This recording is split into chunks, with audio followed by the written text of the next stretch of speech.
ہمارے رسول مقبول محمد صلی اللہ علیہ وسلم کی ولادت باسعادت موسم بہار میں پیر کے دن صبح صادق کے بعد اور طلوع آفتاب سے پہلے 9 ربیع الاول سن عام الفیل 20 یا 22 اپریل 571 عیسوی کو مکہ مکرمہ میں ہوئی۔ پیر کا دن آپ کی مبارک زندگی میں بڑی اہمیت کا حامل ہے۔ سیدنا ابن عباس رضی اللہ عنہ فرماتے ہیں کہ آپ پیر کو پیدا ہوئے، پیر کے دن آپ کو نبوت سے سرفراز فرمایا گیا، سوموار ہی کو مکے سے مدینے کی طرف ہجرت کے لیے نکلے، سوموار ہی کو آپ مدینہ منورہ تشریف لائے اور آپ نے پیر ہی کے دن اس دار فانی کو خیر باد کہا۔ آپ کے پیدا ہوتے ہی آپ کے دادا عبد المطلب آپ کو گود میں اٹھا کر خانہ کعبہ میں لے گئے، آپ کے لیے دعا کی اور محمد نام رکھا۔ پوتے کی پیدائش کی خوشی میں 7ویں دن اپنے قبیلے کی دعوت کی۔ لوگوں نے آپ کے دادا سے پوچھا، آپ نے نومولود کا نام دوسرے لوگوں کے ناموں جیسا کیوں نہیں رکھا؟ انہوں نے جواب دیا، میں چاہتا ہوں میرے پوتے پر اس نام کا اثر پڑے اور میرا پوتا تعریف و توصیف حاصل کرے۔ آپ کی والدہ سیدہ آمنہ نے آپ کا نام احمد رکھا۔ انجیل میں بطور پیشگوئی آپ کے 2 نام آئے ہیں، فارقلید اور منہمنا۔ قرآن مجید کی سورہ انبیاء آیت 107 میں اللہ تعالیٰ نے آپ کو رحمت للعالمین کہا ہے۔ وَمَا أَرْسَلْنَاكَ إِلَّا رَحْمَةً لِلْعَالَمِينَ، یعنی ہم نے آپ کو تمام جہانوں کے لیے رحمت بنا کر بھیجا ہے۔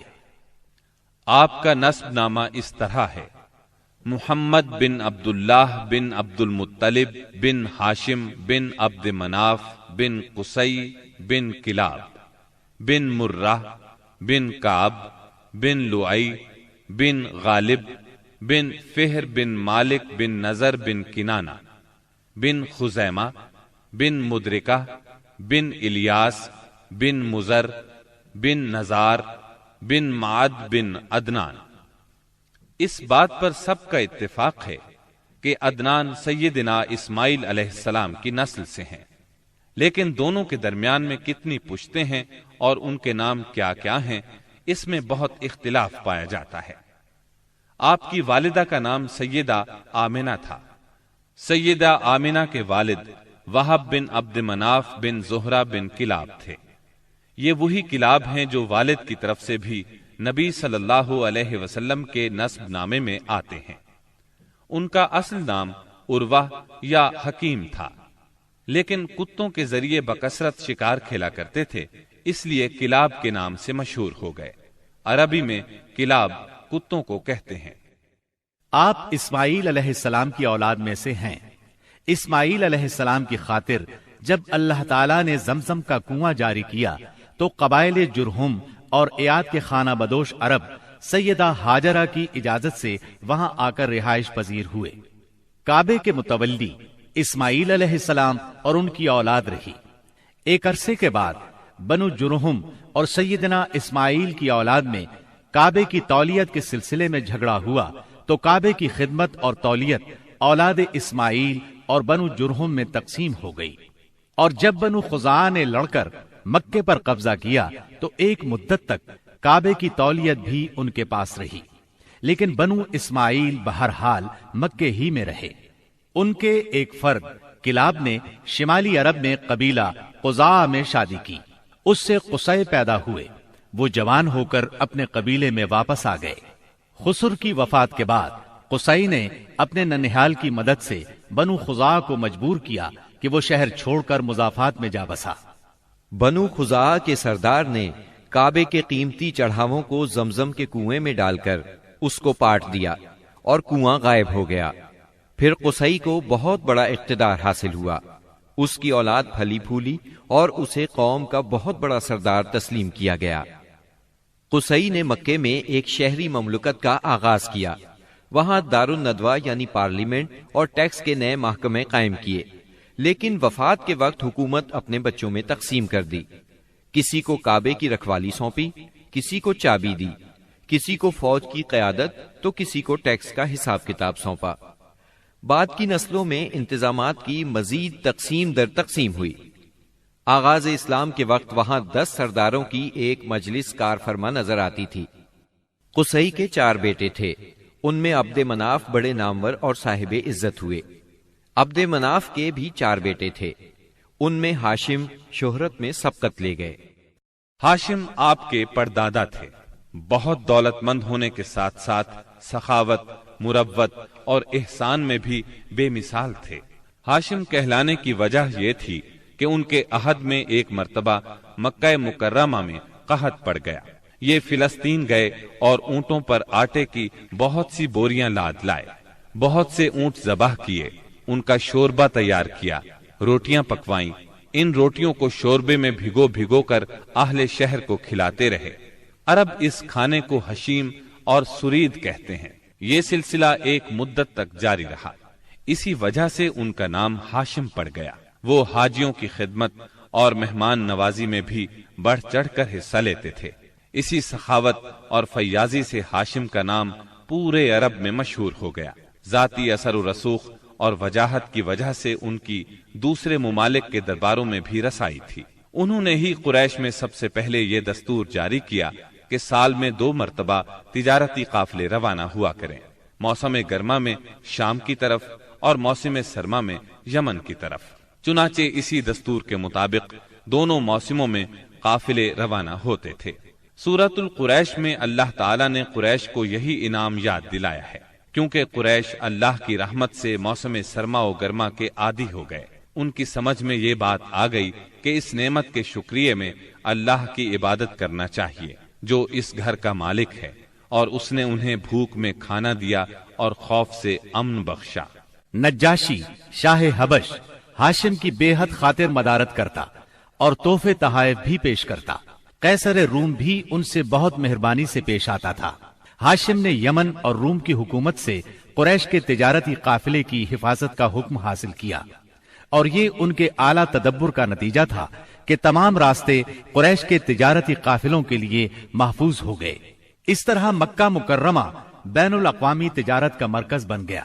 اس سے خانہ کعبہ کی زیارت اور فریضہ حج عام ہو گئے، اور مکی زبان بھی ملک کے چاروں طرف سمجھی جانے لگی۔ ان قریشی قافلوں اور سالانہ میلوں کی وجہ سے جزیرہ نمائے عرب میں ایک معاشی مرکز پیدا ہو گیا۔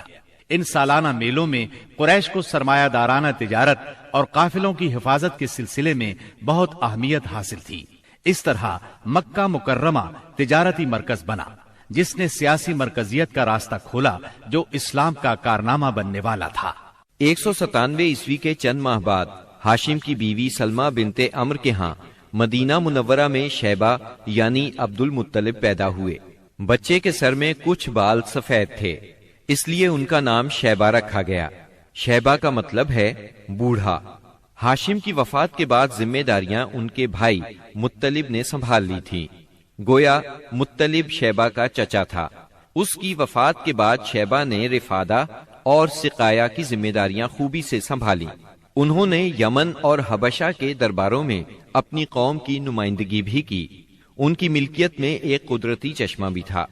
ایک دن خواب میں انہیں اشارہ ملا کہ فلاں جگہ کھود کر غائب شدہ زمزم کا کنواں برآمد کریں۔ کھودتے وقت اس سے انہیں دفن شدہ خزانہ بھی ملا جو کعبے کے چڑھاووں پر مشتمل تھا۔ عبد المطلب کو زمزم کی ملکیت کے لیے بہت دشواریاں پیش آئیں، مگر اہل شہر امن پسند تھے۔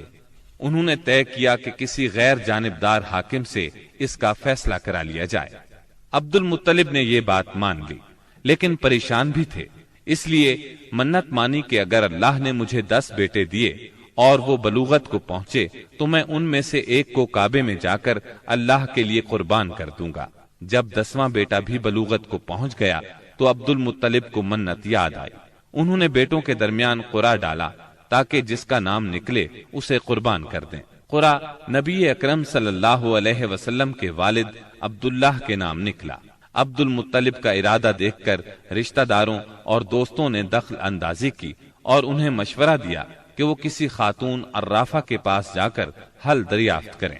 چنانچہ عبد المطلب ایک عرافہ کے پاس گئے۔ اس نے معاملہ سن کر مشورہ دیا کہ بیٹے اور 10 اونٹوں کے درمیان قرعہ ڈالو۔ اگر عبداللہ کے نام نکلے تو مزید 10 اونٹ بڑھا دو۔ اس طرح خون بہا کی مقدار میں اضافہ کرتے جاؤ یہاں تک کہ قرا خون بہا پر نکلے۔ انہوں نے قرا اندازی شروع کی۔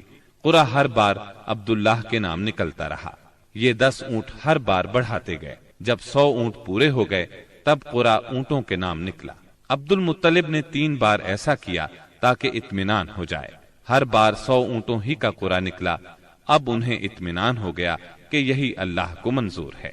واقعہ فیل کے 50-55 دن بعد عبد المطلب کعبے کا طواف کر رہے تھے کہ انہیں پوتے کی ولادت کی خوشخبری ملی۔ 75 سالہ دادا بہت خوش ہوئے۔ نبی کریم صلی اللہ علیہ وسلم ان کے پیارے فرزند جناب عبداللہ کی یادگار تھے، جن کی زندگی 100 اونٹوں کی قربانی دے کر بچائی گئی تھی، لیکن پھر اچانک وہ فوت ہو گئے۔ ان کی وفات سے بوڑھے باپ کو جو صدمہ پہنچا تھا، پوتے کی ولادت سے ایک حد تک وہ کم ہو گیا۔ عبداللہ کی والدہ یعنی نبی صلی اللہ علیہ وسلم کی دادی کا نام فاطمہ بنت عمر تھا۔ عبداللہ کے 2 سگے بھائی زبیر اور ابو طالب تھے۔ بی بی آمنہ سے نکاح کے بعد عبداللہ نے رواج کے مطابق 3 دن تک سسرال میں قیام کیا۔ اس کے بعد تجارت کی غرض سے شام چلے گئے۔ واپسی پر یثرب یعنی مدینہ منورہ میں ٹھہرے تاکہ اپنے والد کے حکم کے مطابق کھجوروں کا سودا کریں۔ مدینہ منورہ ہی میں قیام کے دوران وہ بیمار ہو گئے۔ آپ کی بیماری کی خبر مکہ پہنچی تو عبد المطلب نے فوراً اپنے بڑے بیٹے حارث کو عبداللہ کی خبر گیری کے لیے مدینہ روانہ کیا۔ حارث مدینہ پہنچے تو معلوم ہوا 1 ماہ بیمار رہنے کے بعد عبداللہ انتقال کر گئے ہیں۔ انتقال کے وقت انہوں نے 5 اونٹ، چند بکریاں اور 1 باندی چھوڑی، جس کی کنیت ام ایمن اور نام برکت تھا۔ عبداللہ کا انتقال اپنے پیغمبر بیٹے کی ولادت سے چند ماہ پہلے ہی ہو گیا تھا۔ گویا آپ صلی اللہ علیہ وسلم شکم مادر ہی میں یتیم ہو گئے تھے۔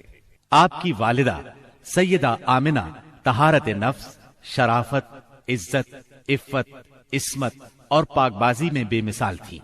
اپنی قوم میں سیدۃ النساء کے لقب سے مشہور تھیں۔ ددھیال اور ننہیال دونوں کے اعتبار سے آپ عرب کے بہترین قبیلے اور بہترین قوم میں سے تھیں۔